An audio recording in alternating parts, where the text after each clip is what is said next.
Well, it's 2025, and as some of you may know by now, it's sort of a 2025 tradition of mine to make a Super Mario Galaxy Castle Gardens mod for Mario Kart 8, so I thought I'd honor that tradition. Now you might be wondering how I got the idea to turn this awesome area into a racetrack. Well, you see, I already turned Cool Cool Mountain into a track in Mario Kart DS, which was tons of fun. You know, I think I'll delete everything on my computer and go die in a cave somewhere. So I went on Models Resource and looked through some models that are not already racetracks and brainstormed up some ideas. But nothing was standing out to me, so I narrowed the search down to one of my favorite games, Pingu's Crazy Sledding.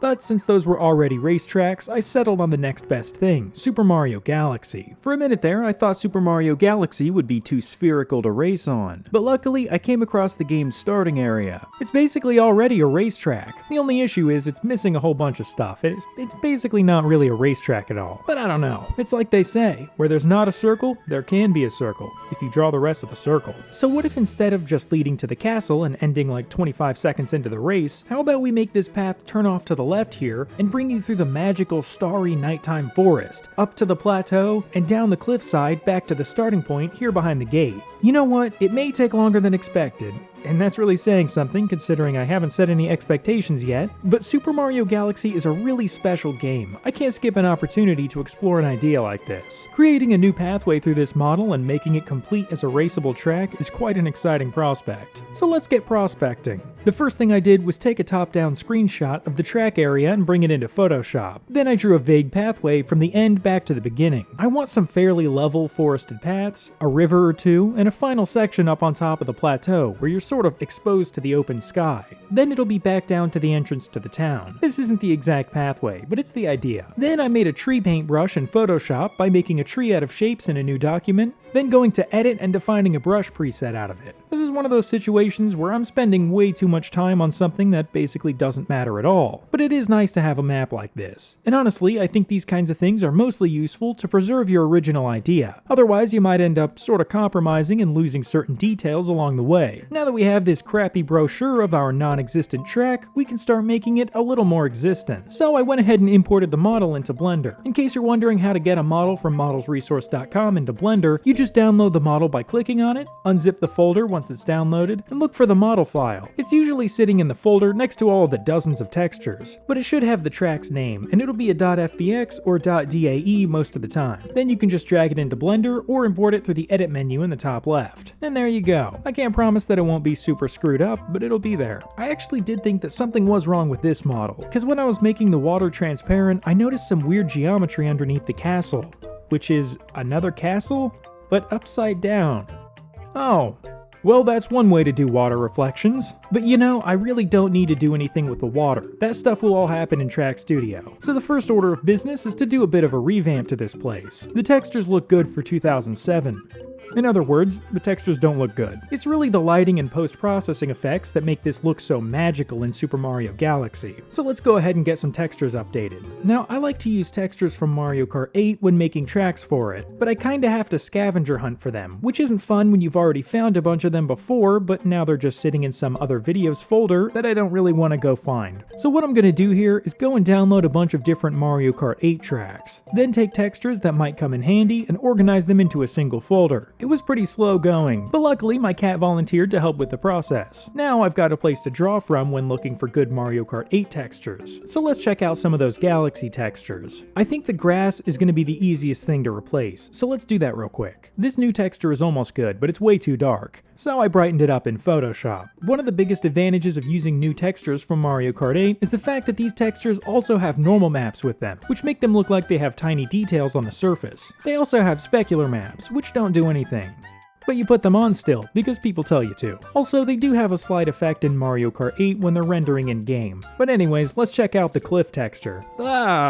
This is terrible! It doesn't line up or anything. Let's look for something better in that texture collection I made. This one's close, but it's too dark and orange. But after fixing that in Photoshop, I think we're on the right path. I've just got to do that thing where I spend 40 minutes on the UV unwrapping, which is basically like a screen with these evil ancient runes that need to be solved in order for your texture to look right. But even with the UVs mapped, this is missing something. The way the texture meets the grass with no shadow at all just doesn't look good. But the thing is, the grass does sit flush with the cliff. It doesn't overextend like it would on a lot of modern Mario Kart 8 tracks. But I don't need to mess around with any any geometry to fix that. I'll just darken the top of the texture in Photoshop to create a shaded and layered look. Work smarter, not harder. Oh, there goes all the UV unwrapping. Looks like that little bit of smart work just put me in for a whole lot of dumb work. But now that it's finished, this is great. Now let's update some of the textures along the pathway. I already updated these bricks along the sides without anybody noticing, but they're missing some of the color of the original texture. So I cut out a square of that texture like it was a casserole and used it as a color palette for the new texture. And actually, let's update these flowers on the sides before we get to the other bricks. I went ahead and used this flower texture, making the red flower purple to fit the original purple, yellow, and white flowers. Then I separated them into their own images, and I made it so that there were 4 flowers instead of just 1 by doubling the size of the UV and moving it 0.5 over and 0.5 up. Alright, those look good. Let's replace this cobblestone path texture. The unfortunate thing is, I can't find anything like that in the folder, or from any other Mario Kart 8 track for that matter. Well, I guess I'm making my own texture. I don't do this very often, because I'm not good at it. And I'm not just using Photoshop this time. I got Substance Designer while it was on a sale a while ago, and I'm gonna actually try and learn enough to make a texture in it. Head node. Output. So we need that. That's the texture, I believe. Okay, kind of want to just figure this out. Input color. Where do we set that up? Is that over here? View in 3D view. Oh. Base color. Oh, yeah. Okay, so I kind of want to mix this. Blend. Hey, we got it. Okay, now let's get a normal map made for this. Drag it over, type output, and then right click, view in 3D, normal. Oh, that's, you can't just use it as a normal. Normal, what's this?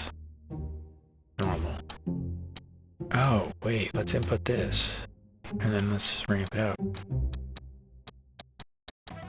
Now that I was somewhat used to the workflow, I started making that cobblestone road texture. The whole process was basically experimenting with blending different types of layers and effects. And you know what? This is pretty decent. It's now super similar to the original, but I think this will work for now. For the next texture, dang it, it's more cobblestone. Let's get back into Substance Designer. I tried to get something close to this texture, but just couldn't do it. So I found something on YouTube to get me on the right path. After layering a bunch of effects, I had another texture that was admittedly still not super close to what I was going for, but it should be good enough. Let's get this castle brick texture replaced. This one should be super easy. I found something that's almost identical in Mario Kart 8, just way nicer looking and with specular and normal maps. I made sure to brighten it up though, and adjust the unwrapping so that there's not like half a brick getting cut off at the edge of the texture. Then I swapped out this wood texture, which I also had to adjust a bit in Photoshop. I fixed a little bit of unwrapping on this circle garden thing, and then I moved on to replacing this wood texture that's used for these poles and a bunch of other stuff. And this is a huge improvement. The next texture I want to update is going to be a little more difficult. I'm going to update this star brick texture, but I'm going to use Photoshop on this one, since this is more of a design than a pattern. So I got a newer concrete texture, cut shapes out of it, and put drop shadows and white overlays on them. Then I had to make a star out of triangles, because I guess there's not like a star shape preset in Photoshop. Then I put an emboss effect on it and a drop shadow, and after generating a normal map for it, this is looking way better than the original. Well, let's swap out the wall texture on these buildings next. This one's easy. I can just use the same white wall texture that I used in Delfino Square. The next thing to replace are the roof textures, which have a very similar texture to the one that's used in Mario Kart 8 tracks like Toad Harbor.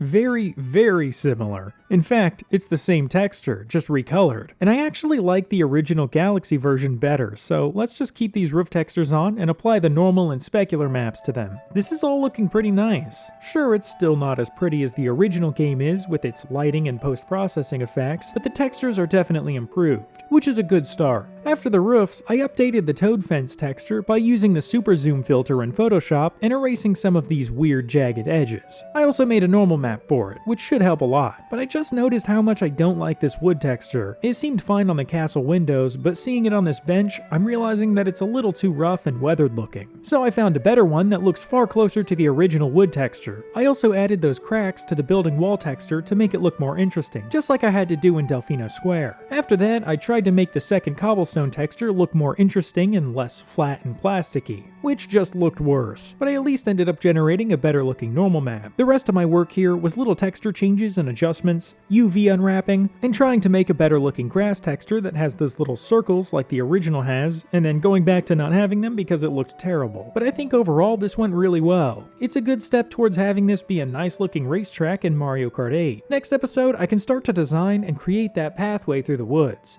Anyways, that's gonna do it for this week. I'll talk to you later. Thanks.